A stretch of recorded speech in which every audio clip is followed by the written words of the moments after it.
నమస్తే, మీ ఎర్రంరెడ్డి తిరుపతి రెడ్డి. తెలంగాణ లోపల ప్రజాపాలన పేరుతో రైతులను నడ్డి విరుస్తున్నటువంటి కాంగ్రెస్ ప్రభుత్వం ఎన్నికల ముందు ఏం చెప్పారు? పండించిన ప్రతి గింజను కొంటాం, దొడ్డు ఓట్లు కాదు, సన్న ఓట్లు కాదు, ప్రతి గింజను కొంటాం, ప్రతి కింటాలకు మేము బోనస్ ఇస్తాం, అది ఏ వెరైటీ అని కానీ బోనస్ ఇస్తాం, 500 రూపాయలు ప్రతి కింటాలకు ఇస్తామని చెప్పినటువంటి ఈ యొక్క కాంగ్రెస్ పెద్దలు అదేవిధంగా 6 గ్యారంటీలో భాగంగా రైతు భరోసా ఇస్తాం, ప్రతి ఎకరాకు 15,000 ఇస్తాం, అదేవిధంగా 2 పంటలకు ఇస్తాం, అదేవిధంగా కౌలు రైతులకు ఇస్తాం, ఇదే రైతు భరోసా పథకాన్ని కౌలు రైతులకు కూడా మేము వర్తింపజేస్తాం, రుణమాఫీ చేస్తాం, అది చేస్తాం, ఇది చేస్తాం అని చెప్పేసి మొత్తం ఆ అన్ని పథకాలన్నిటి కూడా త్రిలోదకం ఇచ్చేసి ఇప్పటికి 3 విడతలుగా రైతు బంధు ఎగ్గొట్టడమే కాకుండా మళ్ళా 15,000 నుంచి 12,000కు తగ్గించారు, అది కూడా అరకొర ఇచ్చేసి మొత్తం రైతులు నట్టేట ముంచారు, పెట్టుబడి సాయం ఇస్తా అని చెప్పి మోసం చేశారు. ఇక కనీసం సరే రైతులు అంతో ఇంతో కష్టపడి ఆ యూరియా దొరకకున్నా ఏం దొరకకున్నా కూడా కష్టపడి పండించిన పంటను కూడా కొనే దిక్కు లేదు. 140 లక్షల టన్నుల మెట్రిక్ టన్నుల ధాన్యాన్ని కొనాల్సింది పోయి దాంట్లో కనీసం 50% కూడా కొనలేక చేతులెత్తేసిన వైనాన్ని చూసాం. కాంగ్రెస్ సన్నాసులు, ఎమ్మెల్యేలు, ఎంపీలు, మంత్రులు సన్నాయి నొక్కులు నొక్కుతున్నారు. ఏంటంటే మేము కొనేవాళ్ళమే కానీ కొంటే FCA తీసుకోవట్లేదు, సెంట్రల్ గవర్నమెంట్ తీసుకోవట్లేదు, మాకు సపోర్ట్ చేయట్లేదు అంటున్నారు. అదేవిధంగా ఒకవేళ కొన్నా కూడా మేము ఆ యొక్క వడ్లను ఆడించడానికి రైస్ మిల్లులు లేవు, అదేవిధంగా గోదాములు లేవు. ఇది గత ప్రభుత్వం యొక్క తప్పిదమని బీఆర్ఎస్ ప్రభుత్వం మీద నెట్టివేసేటువంటి ప్రయత్నం చేస్తున్నారు. మరి ఈ సన్నాసులకు ఒకటి అర్థం కావాలా? గత 9 ఏళ్ల బీఆర్ఎస్ పాలన, కేసీఆర్ గారి పాలన లోపల టంచనగా రైతు బంధు ఎట్లా పడ్డది, మరి ప్రతి గింజ ఎట్లా కొన్నారు, మరి సెంట్రల్ గవర్నమెంట్ లో అక్కడేమి ఎన్డీఏలో భాగస్వామ్యం ఏం లేదు బీఆర్ఎస్ పార్టీ, అయినా కూడా సెంట్రల్ గవర్నమెంట్ తో వాళ్ళు చేసినటువంటి ఆ యొక్క చర్చల ఫలితం అయితేనేమి ఏదైతేనేమి ప్రతి గింజ కూడా కొనుగోలు చేయడం జరిగింది. సరైన పంపిణీ వ్యవస్థ ఉండే రైతుల దగ్గర కల్లాల దగ్గరికి వచ్చి కొనడం జరిగింది. అదేవిధంగా కేసీఆర్ గారు ముందు చూపుతూ ఏం చేశారంటే ఈ కాంగ్రెస్ ప్రబుద్ధులు, కాంగ్రెస్ తెలుగుదేశమే దాదాపు 6-7 దశాబ్దాల పాటు మన యొక్క తెలంగాణను పరిపాలించిన, అప్పుడు ఉమ్మడి ఆంధ్రప్రదేశ్ ఇప్పుడు తెలంగాణ పరిపాలించిన వైనాన్ని చూసాం. ఆ 6 దశాబ్దాల కాలంలో వీళ్ళు కట్టింది ఏంటంటే గోదాములు కేవలం 4.5 లక్షల మెట్రిక్ టన్నుల సామర్థ్యం ఉన్నటువంటి గోదాములు నిర్మించారు. కానీ కేసీఆర్ గారు ముందు చూపుతోని ఫస్ట్ అధికారం రావడంతోనే 1,200 కోట్ల రూపాయలను వెచ్చించి ఇమ్మీడియట్ గా 24 లక్షల టన్నుల మెట్రిక్ టన్నుల సామర్థ్యం ఉండే విధంగా గోదాములు 2023లో తను దిగిపోయినాడు 4.5 లక్షల నుంచి 24.5 లక్షల మెట్రిక్ టన్నుల సామర్థ్యంలో గోదాములు నిర్మించిండు. మళ్ళా ఇంకా ఇవి కూడా సరిపోవు మున్ముందు, ఎందుకంటే కాళేశ్వరం ప్రాజెక్ట్ అయితేనేమి, మిషన్ కాకతీయ భూగర్భ జలాలు పెరిగినాయి, మన దగ్గర విపరీతమైనటువంటి పంట వస్తూ ఉంది. కాబట్టి ఇంకా నిల్వ సామర్థ్యం పెరగాలి, గోదాముల సామర్థ్యం పెరగాలని సుమారు 40 లక్షల మెట్రిక్ టన్నుల సామర్థ్యం ఉన్నటువంటి గోదాముల కోసం DPR రిలీజ్ చేశారు. అన్ఫార్చునేట్లీ గవర్నమెంట్ మారడం, కాంగ్రెస్ ప్రభుత్వం రావడం, వచ్చిన తర్వాత కేసీఆర్ గారు నిర్మించినటువంటి 24 లక్షల మెట్రిక్ టన్నుల సామర్థ్యం గోదాములను కూడా వినియోగించుకోలేని దుస్థితి నెలకొంది. రైతులకు యూరియా ఇవ్వలేని పరిస్థితి ఉంది. ఎంత దుస్థితి అంటే ఇవాళ మళ్ళా యూరియా యాప్ పట్టుకొస్తున్నారు. ఇవాళ యూరియా అసలు వచ్చేటువంటి సీజన్ లోపల రైతులకు అందుతుందా లేదా అనేటువంటి భయాందోళన నెలకొని ఉన్నాయి. ఇంకా ఈ యొక్క రైతు నెత్తిన పిడుగుపడ్డట్టుగా ఇవాళ పసిఫిక్ మహాసముద్రంలో సంభవించినటువంటి వాతావరణ పెనుమార్పుల కారణంగా రానున్న రోజుల లోపల రానున్న 5-10 సంవత్సరాలు సూపర్ ఎలినినో ఎఫెక్ట్ రాబోతుంది, తీవ్ర కరువు కాటకాలు రాబోతున్నాయి.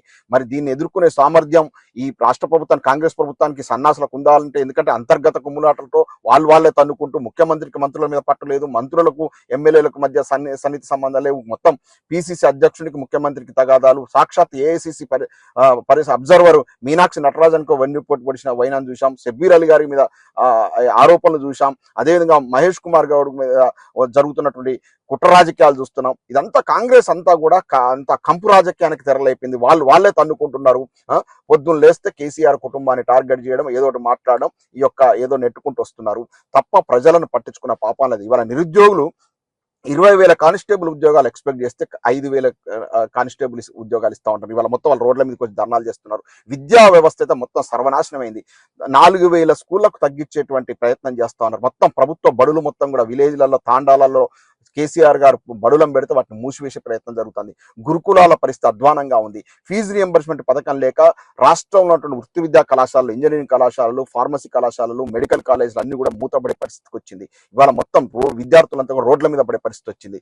మొత్తం ఒక్కరన్నా హ్యాపీగా ఉన్నారంటే ఒక్కరు కూడా లేదు. లాస్ట్కు ఆడపడుచులకు నెలకు 2500 ఇస్తాను వాళ్ళని మోసం చేశారు. పెళ్లి చేసుకునేటువంటి అమ్మాయిలకు కళ్యాణ లక్ష్మి పథకంలో భాగంగా ₹1,00,000 తులం ఇస్తా అని చెప్పి వాళ్ళని మోసం చేశారు. ఒకటే ఒక ఉచిత బస్సు పథకం పెట్టేసి దాన్ని ఆర్టీసీని దివాలా తీసేది. వాళ్ళ ఆర్టీసీ కార్మికులను కూడా బోగస్ హామీలు ఇచ్చి వాళ్ళని మొన్న సమ్మె విరమింపజేసి వాళ్ళని నిండా ముంచారు. ప్రభుత్వ టీచర్ల పరిస్థితి దైన్యంగా ఉంది, ప్రభుత్వ ఉద్యోగుల పరిస్థితి దీనంగా ఉంది. లాస్ట్కి పోలీసుల యొక్క ఉద్యోగ వాళ్ళకు వచ్చేటువంటి సాలరీని కూడా సరిగ్గా ఇవ్వకుండా, అంటే వాళ్ళ యొక్క పెరుగుదల ఏదైతే ఉందో వాళ్ళకు ఆ ఇంక్రిమెంట్స్ అయితే ఉందో అది కూడా సరిగ్గా ఇవ్వకుండా పోలీసులను కూడా వంచడం అయినా చూసాం. ఏ ఒక్కరు కూడా సంతోషంగా లేదు. ప్రజాపాలన పేరుతో మొత్తం కూడా గరానా మోసం చేసినటువంటి కాంగ్రెస్ వాళ్ళను ఇలా తరిమేసే రోజులు వచ్చాయి. ప్రజలు ఇప్పుడిప్పుడే కళ్ళు తెరుస్తున్నారు.